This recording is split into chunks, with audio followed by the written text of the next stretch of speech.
Olá, seja bem-vindo a mais um Se Liga na Educação de Ciências. Eu sou o Bruno Galvão, temos a presença aqui da nossa querida Vânia Moreira, nossa intérprete, e nós dois vamos passar algumas informações interessantes para vocês.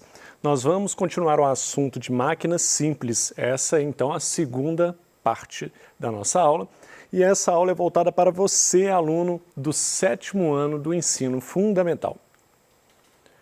Qual é o principal objetivo desta aula? Bom, eu gostaria que você, aluno, pudesse reconhecer alguns tipos de máquinas simples e compreender qual a utilidade dessas máquinas. Bom, e é isso que vamos fazer agora.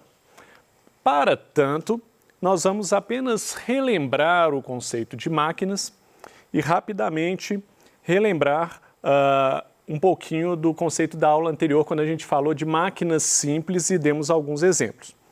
Então, na aula passada, eu já havia dito para vocês isso aqui, ó, que as máquinas são qualquer objeto ou instrumento que facilite a execução de diferentes tarefas, transformando energia ou transmitindo forças de um ponto ao outro. Então, quando nós pensamos em qualquer tipo de objeto, complexo ou não, que ele facilite as nossas tarefas, né, que facilite o nosso trabalho, nós estamos falando de uma maneira geral de máquinas. E na aula anterior nós também falamos o conceito de máquinas simples, que vale a pena relembrar aqui, uma vez que estamos continuando esse assunto. O que são as máquinas simples? Olha aqui. As máquinas simples são constituídas de uma só peça, representadas por ferramentas, tais como essas aqui. Alavancas, martelos, tesouras e roldanas. Inclusive, o foco da aula anterior foi em alavancas. Falamos bastante aí de alavancas, falamos nos tipos de alavancas e nós sabemos o tanto que as alavancas são fundamentais no trabalho humano. Bom, continuando então, depois de falar de alavancas na aula anterior, nós agora vamos falar de um outro tipo de máquina simples, que é o plano inclinado. O plano inclinado, mais simples, foi possível, o plano inclinado mais simples possível é formado por uma única peça que não possui nenhuma parte móvel. É uma superfície plana, rígida e inclinada. Vou fazer um desenho simples aqui. O que seria essa única peça representando um plano inclinado aí, o mais simples possível? Ah, professor, mas isso aí é um triângulo. Pensa numa rampa. Quando a gente pensa numa rampa, a rampa é para facilitar com que algum objeto possa passar de um nível ou mais baixo, né, dessa região aqui, ó, para uma região elevada, ou o contrário, né, para descer com esse objeto desse ponto aqui mais alto para o ponto mais baixo. Então a rampa facilita esse processo e o plano inclinado, se você pensar em rampa, você está pensando num modelo bem adequado para representar o plano inclinado. Aqui você repara então que o plano inclinado ele é uma única peça, né? Deixa eu até apagar aqui essa parte aqui. Essa única peça aqui é um plano inclinado mais simples possível, que forma uma espécie de rampa que vai facilitar o nosso trabalho, ou de deslocar um objeto aqui neste sentido, ou neste sentido. Então, está aí um plano inclinado. Ok. Ainda falando de plano inclinado. Bom, essas características de ser um objeto único, simples, vai fazer com que a força aplicada para elevar ou descer o objeto seja menor do que seria uma força necessária sem o uso desse plano inclinado. Então, se você quiser pegar um objeto do chão e levantar, um objeto ali, vamos supor que ele tem ali 10 quilos, você quer pegar ele e colocar em cima do guarda-roupa. Não é fácil, você tem que pegar ele aqui no sentido vertical aqui, né, subindo aqui, para colocar em cima do guarda-roupa. Agora, se você tiver uma rampa e esse objeto ele escorregar facilmente nessa rampa, você pode ir empurrando ele na rampa até ele alcançar a parte superior do guarda-roupa. Então a rampa vai ter esse papel de reduzir a força que você precisa utilizar para trabalhar com um objeto ou de uma região mais baixa, por assim dizer, para colocar numa região elevada. E também para descer ela, né? Se você for pegar ela lá em cima do guarda-roupa e for colocar no chão, você gasta uma certa força. Mas se você tiver uma rampa, você pode vir escorregando nessa rampa esse objeto e aí você vai facilitar muito o seu trabalho. Está aqui um plano inclinado, aqui um esquema mais bem feitinho aqui. O que esse esquema está mostrando aqui então? Aqui nós temos aqui uma espécie de uma caixa, né? Está aqui a caixa, essa caixa azul. E essa seta aqui, ó, vou até ampliar ela, ela está indicando para o lado que você está fazendo uma força nessa caixa e, portanto, o lado que você está movimentando essa caixa. Você está, vamos assim dizer, subindo essa rampa, né? E essa rampa, apesar de eu escrever rampa, é o que representa o que nós chamamos de plano inclinado, que vai realmente reduzir a força necessária para elevar esse objeto aqui de um ponto mais baixo, que seria esse ponto aqui, no caso aqui, para um ponto mais alto.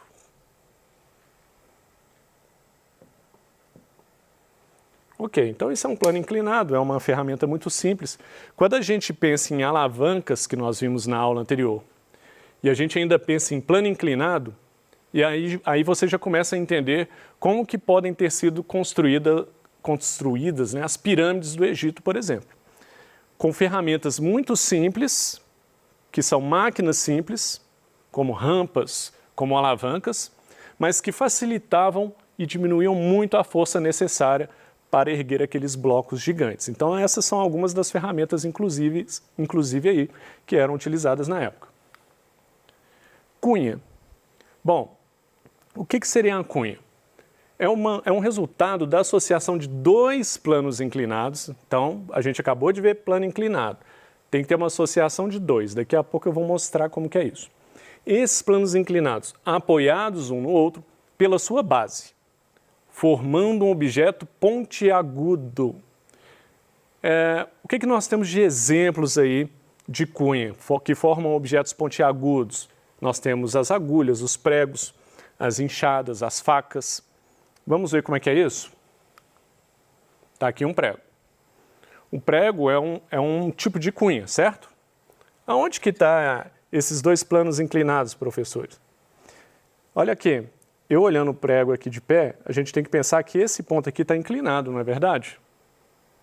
Então aqui a gente tem um plano inclinado de um lado, outro plano inclinado de outro, e esse encontro desses dois planos inclinados é que vai formar essa ponta aqui, né? Fazer com que esse objeto seja pontiagudo. Então, a cunha trata-se então de uma junção de dois planos inclinados que vão gerar uma ponta. Se eu olhasse esse prego nessa posição aqui, ó, aqui agora viria os dois planos inclinados. Ó. Não ficou maravilhoso não, mas é isso, o plano inclinado. Juntando dois planos inclinados, você vai formar uma cunha. Essa é a ideia, e o prego é um representante. A parte afiada da faca é isso também. Na verdade, a faca, ela na base aqui de cima, ela é um pouco mais grossa, ela vem afinando dois planos inclinados até se encontrar, fazendo com que ela tenha aquela parte mais afiada que nós dizemos. E isso também trata-se de uma cunha. Temos também os parafusos. O que são os parafusos? Consiste em um plano inclinado enrolado sobre si mesmo. Professor, parece que tudo é plano inclinado.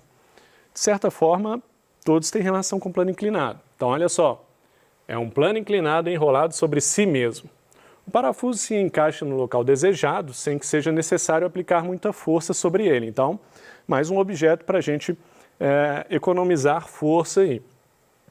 Até interessante pensar lá no prego, que a ponta do prego, ela faz com que a gente gaste muito menos força para fazer com que aquele prego entre na madeira, não é verdade?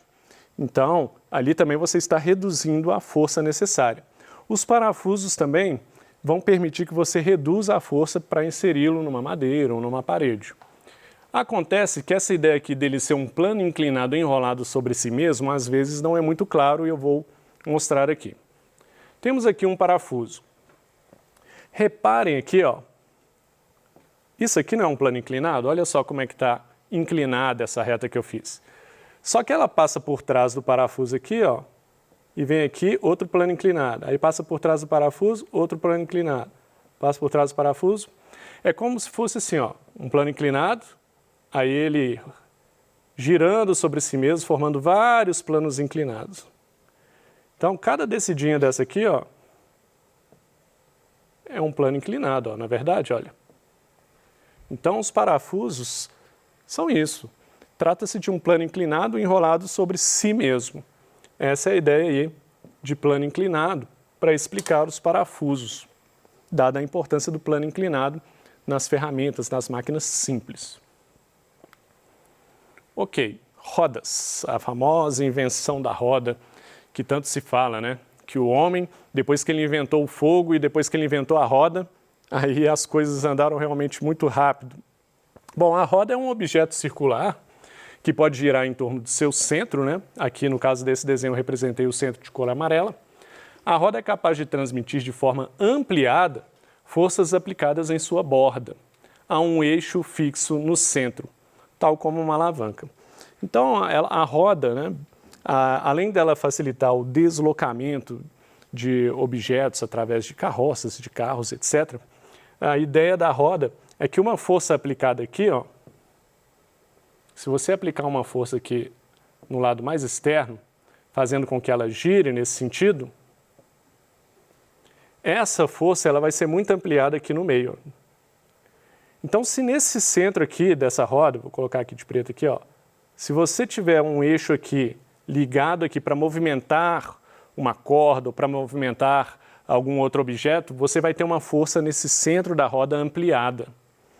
Inclusive, as marchas de bicicletas, você vê algumas catracas um pouco maiores do que as outras, tem a ver com isso, que uma catraca maior, que é o caso desse lado externo da circunferência, uma catraca maior como essa, ela vai, com uma volta completa dela, ela vai gerar muito mais força aqui nesse centro. Então, quando você troca de marcha em bicicleta, o que faz aquela bicicleta ficar mais leve ou mais pesada é essa relação. Se você está pedalando numa coroa, né, muitos chamam aquilo de coroa, numa coroa maior, e lá na roda está pegando numa coroa menor, você vai ter um efeito. Se você está pedalando numa coroa menor e pega uma outra coroa maior lá na roda, aí você vai ter um outro efeito. Ou você vai deixar a bicicleta mais pesada, né? Ou mais leve, você vai ter que fazer mais força ou menos força. Então, tem uma relação aí também. E as roldanas, importantíssimas roldanas.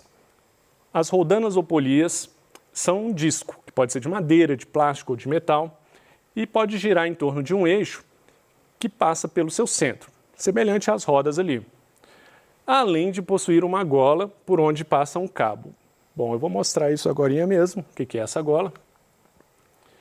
Mas antes eu vou começar aqui dividindo em roldanas fixas e roldanas móveis. Vamos falar das fixas, na hora que chegar o desenho eu mostro onde fica a gola ali. As roldanas fixas alteram apenas a direção da força aplicada, mas não reduz a força necessária para realizar um trabalho. Como assim, professor? Primeiro vamos ver o que é uma roldana no desenho. Olha como é que fica mais claro quando a gente vê uma figura, ó. Então aqui a gente tem aqui, pode imaginar que essa parte de cima aqui, ó, você pode pensar que é o teto de uma casa, não sei, e aí você tem ligado a ela essa roldana verde aqui, ó, que eu vou circular ela também de amarelo. Tá aqui a roldana. Essa corda aqui, ó, vou continuar com a cor branca para a corda. Essa corda aqui, que está vindo aqui, ó, ela passa aqui, ó, por um pequeno espaço que tem dentro dessa roldana que a gente não consegue enxergar daqui, que é o que a gente vai chamar de gola. É aqui que é a gola, é onde encaixa esse cabo dentro da roldana. E esse cabo, então, vai estar puxando aqui, ó, essa caixa aqui, no caso, que eu coloquei esse objeto amarelo aqui. E a força que a gente vai estar aplicando é nesse sentido aqui, ó, para a direita de quem está assistindo essa imagem. Então, a força está sendo aplicada aqui para a direita, para erguer essa caixa que está aqui.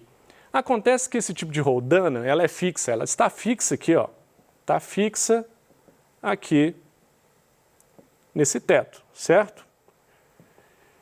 Então ela tem a seguinte característica. Você está puxando essa caixa ali, puxando através da roldana, puxando essa corda, e ela pendurada no teto lá. Você não está fazendo menos força do que se você fosse pegar a caixa do chão. Só que abaixar e pegar a caixa do chão é uma posição ruim. Então o que esse tipo de roldana vai fazer? Vai facilitar a sua posição para levantar aquela caixa. Ela vai ser uma posição mais favorável, vai facilitar o seu trabalho nesse sentido. Mas se essa caixa tiver 10 quilos, eu vou falar em newtons, tá? 10 newtons tem a ver com 10 quilogramas força, tá? Que tem a ver com a gravidade puxando 10 quilos. Então, se essa caixa tiver 10 newtons, a força que você tem que fazer para puxar ela continua sendo 10 newtons. Sei lá, para deslocar ela 1 metro. Então, a rodana fixa, ela facilita essa posição para você trabalhar com aquele peso, mas não reduz a força. Aí que entram as roldanas móveis. As roldanas móveis, elas têm uma vantagem. Pelo menos uma das extremidades do cabo é fixada. O corpo que se deseja mover é preso ao eixo da roldana. E cada roldana móvel implica na redução da força pela metade. Então, cada roldana móvel que você colocar no seu sistema ali, você vai reduzir a força necessária para fazer aquele trabalho, para levantar aquele peso, sei lá, você vai gastar a metade da força. Vamos ver como é que é isso num desenho aqui. Nesse desenho aqui, nós também temos uma roldana fixa, eu deixei ela aqui, está aqui, né? Roldana fixa. A força está para o meu sentido, eu estou puxando essa corda aqui nesse sentido. Só que agora, a gente vai ter uma roldana móvel aqui, ó. Tá vendo que ela não está presa na parede nem nada? Ela é uma roldana móvel, ela está presa, ela está apenas nos cabos, o cabo está passando ao redor dela. Esse cabo aqui, ó, passa aqui por dentro dela, aqui na gola dela, mas ela é móvel, ela consegue rolar sobre esse cabo. E o peso que você quer carregar aqui, ó, você vai colocar agarrado nessa corda aqui que passa por dentro. Está aqui o objeto, e ela está agarrada, então, nessa corda aqui, ok? Essa roldana móvel faz com que você gaste a metade da força que você precisaria para levantar essa caixa. Então, se essa caixa tem 10 newtons de força, você precisaria apenas de 5 newtons de força para levantar ela. Se tivesse mais uma roldana móvel ainda, você ia gastar a metade de novo. Então, você gastaria 10 sem a roldana móvel. Colocou uma roldana móvel, você vai gastar 5 newtons. Colocou outra, 2,5. E vai caindo pela metade. Cada roldana móvel que você for colocando para levantar aquele peso, você vai reduzindo a força necessária para levantá-lo pela metade. Então, a roldana móvel é super, super útil, super usada nas indústrias e é o que nos permite, por exemplo, levantar tantas pessoas dentro de um elevador. O elevador é um sistema de roldanas móveis que faz com que aquele motor seja capaz de levantar todo esse peso. E, finalmente, as engrenagens, que é uma variante da roldana. As engrenagens são rodas dentadas utilizadas para transmitir o movimento de um objeto para o outro. Está aqui o desenho de engrenagens. Engrenagens a gente conhece muito bem.